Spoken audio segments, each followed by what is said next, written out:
जब हमारे ठाकुर जी व प्रेम के बंधन में बंध करके इतनो सब कछु कर सके, अर्जुन के रथ के सारथी बन गए ठाकुर जी। और कैसे बने? बोले भूल गए ठकुराई सबसे ऊंची प्रेम सगाई। बंधुओं एक बात कहें, ठाकुर जी से यदि मांगना हो तो वो मांगना जो मैं आपको बता रहा हूं। खूब भजन करो, खूब ठाकुर जी से प्रार्थना करो, खूब जप करो, खूब तप करो, खूब पुण्य करो, और सबके बदले यदि मांगना हो ना तो ठाकुर जी से केवल दो चीज मांगो कि ठाकुर जी हमारे जीवन से सुख आ जाए, दुख चले जाए। ये सब हमारे कर्म के ऊपर निर्भर करते हैं। ठाकुर जी से क्यों मांगते हो उसको? जीवन में सुख आना, दुख आना, ये सब हमारे हाथ में है। ठाकुर जी कहते हैं मैंने रावण को पुलस्त्य ऋषि के खानदान में भेजा, ब्राह्मण कुल में भेजा, तब भी राक्षस बन गया, और मैंने प्रहलाद को राक्षस कुल में भेजा, वो तब भी भक्त बन गया। इसका मतलब हमारे कर्म निर्भर करते हैं हमारे गंतव्य किस तरीके का होगा, हमारी गति किस तरीके की होगी, ये हमारे कर्म पर निर्भर करता है। ठाकुर जी को उसके चक्कर में मत पालो। ठाकुर जी के पीछे पड़े हैं, पूजा अनुष्ठान कर रहे हैं कि हमारे जीवन में सुख आ जाए, नहीं। जीवन में पूजा अनुष्ठान वैदिक कर्म कुछ भी करो, सबके पीछे दो भावना रखो। पहली भावना तो रखो, हे ठाकुर जी हम प्रेमी हो जाएं, हमारे चित्त में प्रेम प्रकट हो जाए, सबके प्रति प्रेम आ जाए, हम प्रेमी हो जाए। प्रेमी व्यक्ति कितना प्यारा लगता है, जो आपसे प्रेम करे, जो सबसे प्रेम करे।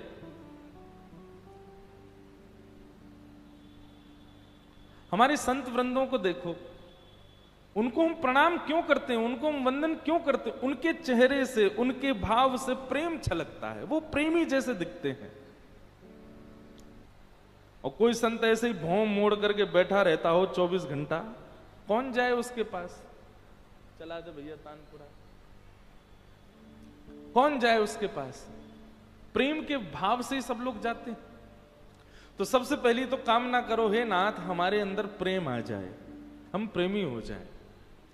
प्रेमी व्यक्ति का मुख सदैव प्रसन्न रहता है, प्रेमी व्यक्ति के नेत्र सदैव खिले रहते हैं। प्रेमी व्यक्ति चाहे काला हो, गोरा हो, कुरूप हो, बिना बाल वाला हो, खूब सारे बाल वाला हो, वो प्रेमी ही लगता है, वो अच्छा ही लगता है, उसके पास बैठने पर ऊर्जा सी आती है। तो सबसे पहला तो ठाकुर जी से प्रेम मांगो, और दूसरा ठाकुर जी से वरदान मांगो, हे नाथ ऐसी कृपा कर दो हम सरल हो जाएं, हम सहज हो जाएं, हमारे अंदर अहंकार ना आए। कितना भी जीवन में कुछ प्राप्त हो जाए, हम अपने आप को कुछ समझे ना, हम सदैव सरल रहें। आप विश्वास मानिए, कई लोगों को बड़ी सामान्य बात लग रही होगी, लेकिन ये दो ही आपकी सबसे बड़ी निधि हैं, आपकी सबसे बड़ी कमाई है। पहला तो प्रेम और दूसरा आपकी सरलता। ठाकुर जी से मांगना है तो ये दो चीज मांगो,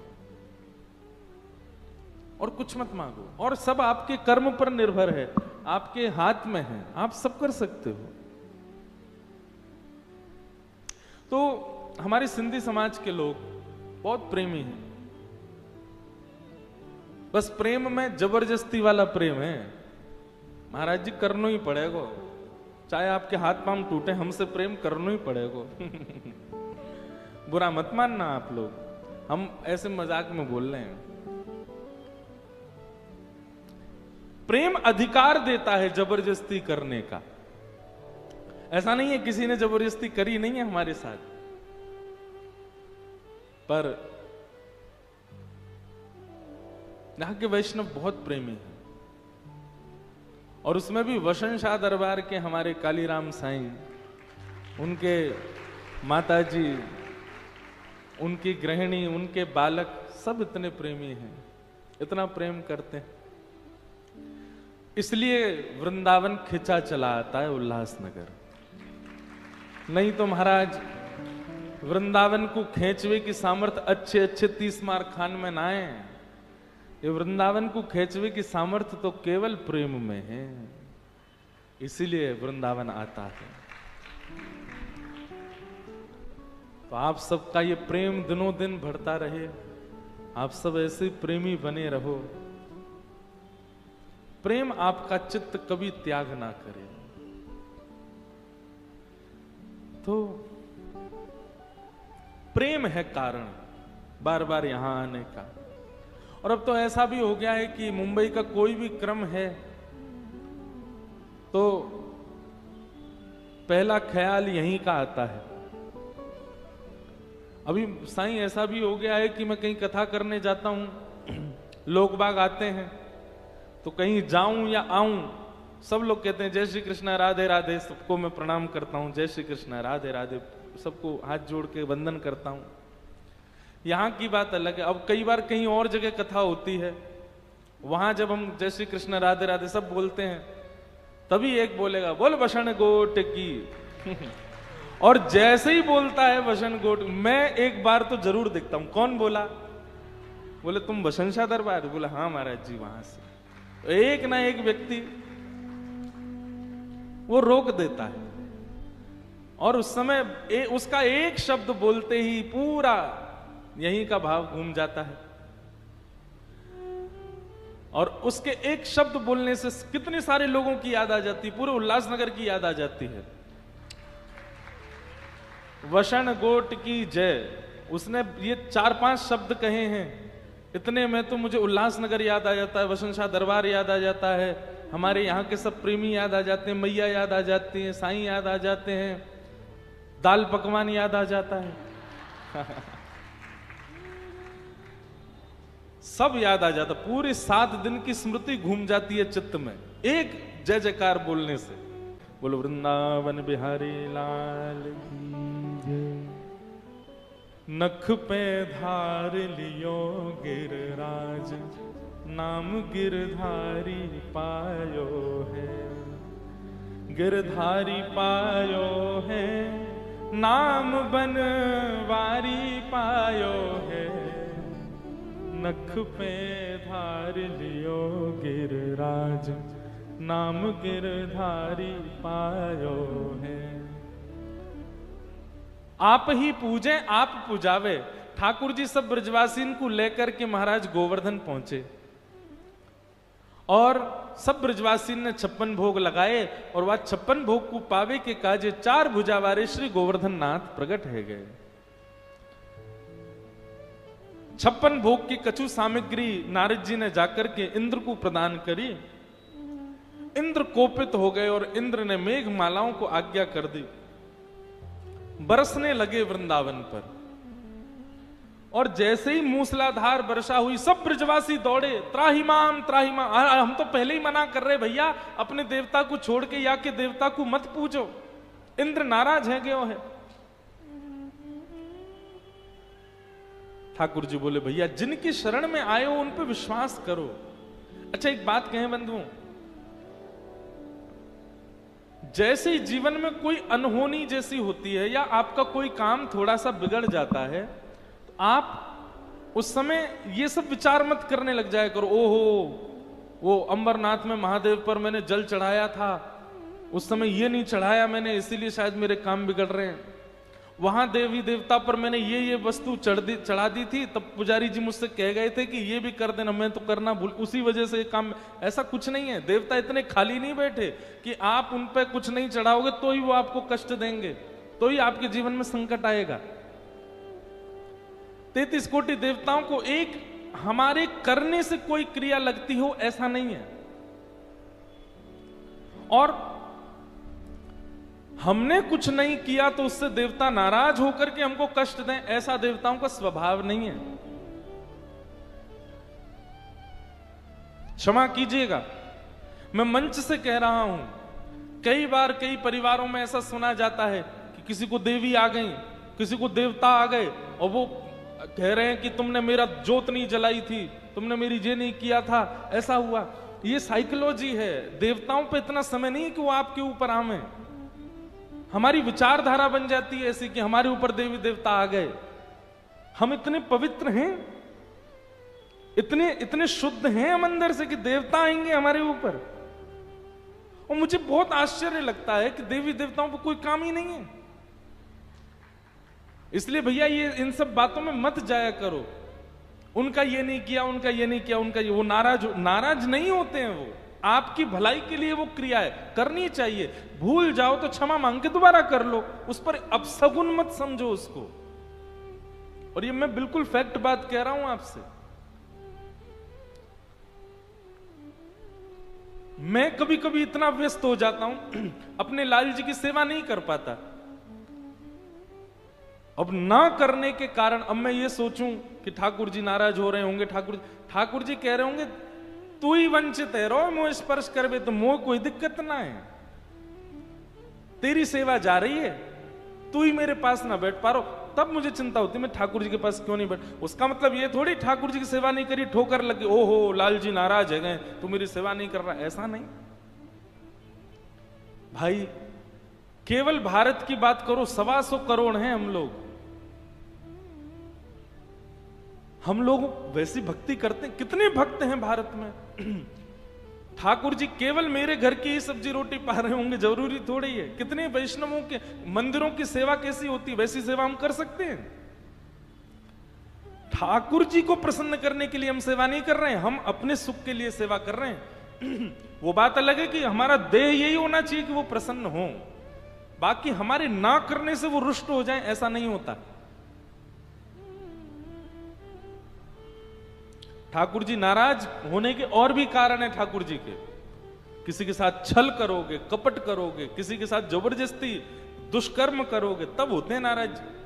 ठाकुर जी के साथ आपने कोई सेवा आदि कभी कभी ना कर पाओ तो उससे ठाकुर जी नाराज नहीं होते, और वो किसी के ऊपर आके हावी नहीं होते वो।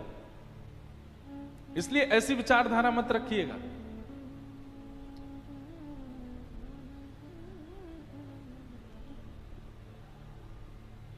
ठाकुर जी बोले भाई जिनकी शरण में आए हो पूर्ण रूपेण आओ, फिर चाहे जीवन में कैसी भी विपत्ति आए, कितने भी संकट आए, उनके प्रति आपका विश्वास नहीं डगमगाना चाहिए। शरणागति का मतलब क्या है? आप किसी की शरण में इसलिए गए हो कि अब चाहे जो हो जाए मैं इनका हूं, ये मेरे हैं। आप श्री गोवर्धन नाथ जी की शरण में गए तो उसके बाद में आने वाली विपत्तियों को भी भूल जाओ। ठाकुर जी है ना मेरे साथ, सब मंगल करेंगे। अभी खराब है, कल खराब है, परसों खराब है, तरसों तो अच्छा होगा ना, कभी तो अच्छा होगा ना। विश्वास रखो बंधुओं, भक्ति विश्वास पर टिकती है।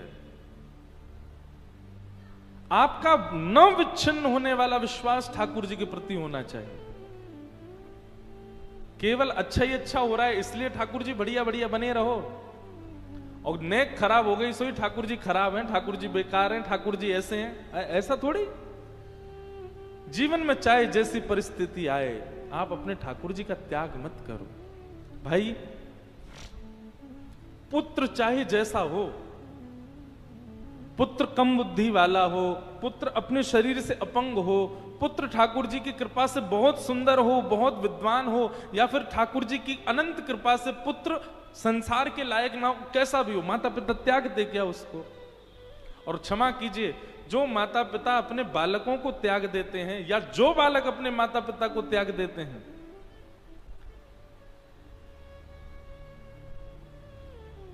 परिणाम अच्छा नहीं होगा। ना जाने कौन सी योनि और कितने कर्म उसको करने पड़ेंगे, कितनी योनियों में भटकना पड़ेगा उसको। इसी यहीं की बात है, मुझे स्मृति 4-5 दिन पहले ऊपर जब मैं प्रसाद पा रहा था साईं के घर पर, तो एक बहन आई छोटी सी लाली लेकर के, और मुझसे बोली महाराज जी इसका नामकरण कर दो, आज इसकी छठी है। मैंने कहा भाई छठी है और ये घर के बाहर कैसे घूम रही है लाली, अभी तो कुछ दिन घर में रहना चाहिए। लेकिन वो बोली कि महाराज जी इसकी छठी कर दो, और मुझे याद नहीं आ रहा कौन सा अक्षर दिया था, मैंने नामकरण किया उसका। हा? क्या क्या कोई सुन के बताओ क्या कह रहे साईं? विजयलक्ष्मी। कोई सुन के अच्छे से बताओ क्या कह रहे हैं? दिव्य लक्ष्मी, पता नहीं क्या नाम, तो मैंने कुछ और रखा था शायद, तो नामकरण किया। बात हाँ, 9 से नाम था नित्य नित्या नाम रखा, लेकिन वो बालिका जब आई तो उस पर इतने सारे पैसा बरस गए, तो मैंने कहा नहीं, इसका नाम और बड़ा करो, नित्य लक्ष्मी। तो नाम रखा नित्या, हमारी श्यामा जी का नाम है, और नित्या लक्ष्मी उसका लाली का नाम रखा। तो मैंने पता नहीं क्या पूछा था, कुछ पूछा तो वो बोली कि महाराज जी ये मेरी पुत्री नहीं है, इनकी मां इनको छोड़ के चली गई, तो मैं इनको ले आई हूं। अब कारण जो भी रहा हो, उन्होंने कुछ भी कारण बताया, पर मन इतना ज्यादा विचलित हो गया, इतना ज्यादा मतलब भय से भर गया कि कैसे कोई छोड़ सकता है। ऐसे ही लोग माता पिता का त्याग कर देते हैं, कैसे छोड़ सकते हैं। और जो लोग ये काम कर सकते हैं कि माता पिता को छोड़ दें, अपने बच्चों को छोड़ दें, वैसे तो माता पिता बहुत कम छोड़ते हैं, पर कहीं अभी भी ऐसा होता हो तो वो ठाकुर जी को छोड़ दें, कौन सी बड़ी बात है। ठाकुर जी को भी छोड़ सकते हैं। हमें तो ऐसा लगता है भैया कि इस जन्म में यदि एक बार ठाकुर जी के चरण पकड़ लिए, फिर जीवन में कभी आप मत छोड़ना ठाकुर जी को। और कहीं आपने छोड़ दिया तो फिर अगले जन्म में शायद ऐसा ही होता होगा कि शायद माता पिता आपको छोड़ देते होंगे या आप माता पिता को छोड़ देते होंगे। ठाकुर जी का कभी त्याग मत करो, उन पर विश्वास रखो, चाहे जीवन में कैसी परिस्थिति आ जाए, कभी ठाकुर जी का त्याग मत करो।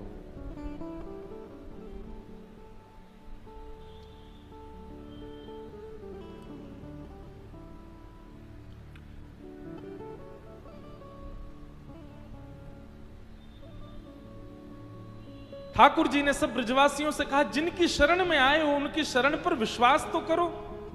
अरे वर्षा क्या बरसने लगी, आप लोग तो अविश्वास के कारण भागने लगे। अरे जिनकी शरण में आए हो उनसे प्रार्थना करो। तब सब ब्रजवासियों ने हाथ जोड़ करके प्रार्थना की है, चरण शरण ब्रजराज कुंवर के, चरण शरण ब्रजराज कुंवर के, हम विधि अविध कछु नहीं जानत। हे गोवर्धन नाथ, हम कुछ नहीं जानते, विधि क्या है अविधि क्या है, हम तो बस कर देते हैं। हम विधि अविध कछु नहीं जानत, रहत भरोसे श्री मुरलीधर के, चरण शरण ब्रजराज कुंवर के। सब ब्रजवासी प्रार्थना करने लगे। तभी 7 वर्ष के ठाकुर जी ने 7 कोस लंबे चौड़े गिरिराज पर्वत को दोनों भुजाओं से पहले तो एक तरफ से अधर किया, उठा लिया, और भीतर प्रवेश करके अपने बाम हस्त की इकल्ली उंगली के नख पर श्री गिरिराज जी को धारण कर लिया। बोलो गोवर्धन नाथ की, गिरिराज धरण की। ठाकुर जी ने गिरिराज जी धारण कर लिए। अब तो गिरिराज जी ऐसे पेंडुलम की तरह यूं घूम रहे हैं, बीच में ठाकुर जी खड़े हैं गिरिराज जी धारण करके। सब ब्रजवासी अपने अपने डंडा लेकर के पहुंच गए, सबने अपनी अपनी छड़ी लगा ली, और छड़ी लगा करके गिरिराज जी, ये जो हम जय जयकार बोलते हैं, पूछ री के लौटा की हुप हुप प्यारे, इसका अर्थ क्या है? इसका अर्थ यही है, ठाकुर जी को बहुत अच्छे लगती है जय जयकार।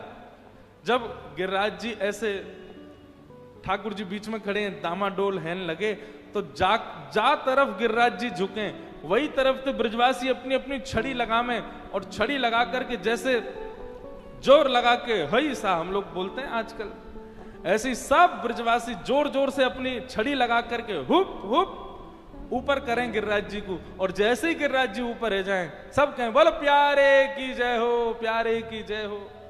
इसीलिए ये जय जयकार है, पूछरी के लौटा की हुप हुप प्यारे।